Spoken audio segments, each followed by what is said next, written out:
Meet Oliver Schwab. He's the managing director of the World Economic Forum. His sister, Nicole, is a member of the executive committee for the World Economic Forum.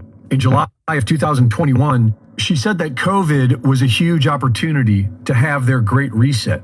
I see it as a tremendous opportunity to have this great reset and to use this huge flows, of money, to use the increased levers that policymakers have today in a way that was not possible before. Their father, Klaus Schwab, is the founder of the World Economic Forum. 7 years ago, he announced plans to start tracking the entire population and merge everyone with a central machine, what he now calls the Great Reset.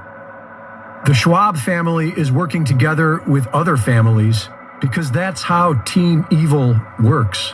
You can call them the Illuminati if you like, but they have no official name, and they are not illuminated. There is no telling how many family bloodlines are involved, but they keep it in the family for three main reasons, and they all have to do with power. First, and most simply, as a way to gain and maintain their fortune. Secondly, is to carry out long-term secret objectives. These families use insurance companies and private trusts to protect their own fortune from the fiat debt-based system that they created, and to generate the kind of money needed for a 100-year plan. The older generation outlawed natural medicine, introduced petrochemical pharmaceutical drugs, and polluted the environment. And now the younger generation is here to fix it with their totalitarian great... Man. Okay, so now they're fucking with the audio. Wow, man. See, these goddamn people. Okay. Oh my God, man. See, they don't want people to know what's going on, man. Wow, they just don't. Okay.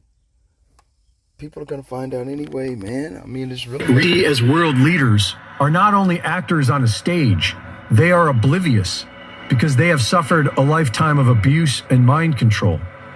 The overwhelming majority of people on Team Evil are not all in on it. They simply do as they are told. They follow orders, and they don't ask questions. These families see having children as a means of gaining power and wealth. They see their own children as property, as slaves to do the family's bidding. But perhaps it's more like a cult than a family. Nearly 1 million child orphans were distributed throughout America and the Commonwealth in the late 1800s by an international secret society called the Odd Fellows.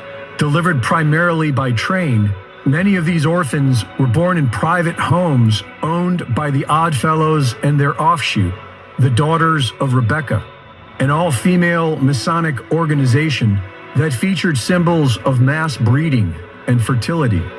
Philip Eugene de Rothschild says that the Rothschild family alone has produced over 100,000 children in these secret breeding programs.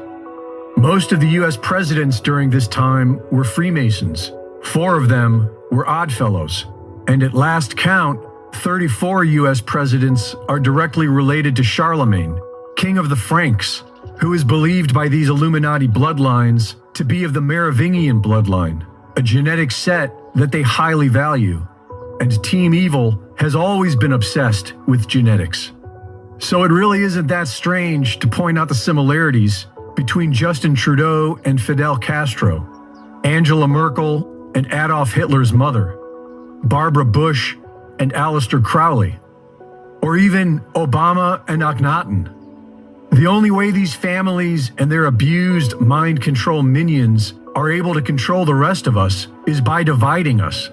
And if we, the people, could change that, then we could change everything. Reporting for InfoWars, this is Greg Reese.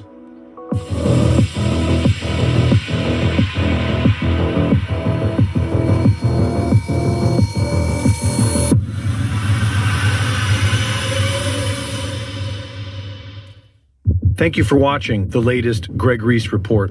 Be sure to go to reesereport.com to see my latest videos, sign up for my free newsletter, and subscribe for exclusive content. And be sure to support my sponsor at InfoWarsStore.com. In the early 1900s, certain companies were off-gassing highly toxic fluoride gases into the atmosphere. The surrounding communities began to get sick. Laws were enacted to compel these corporations to install scrubbers to convert these gases into fluorosilicic acid, still highly toxic but containable. Now these companies had a stockpile of this poison, and there was no affordable way to dispose of it. Lucky for them, one of their major stockholders was also the Secretary of the Treasury, who was responsible for the Public Health Service at the time. And by 1950, the U.S. government began buying this toxic, untreated industrial waste product and dumping it into our drinking water.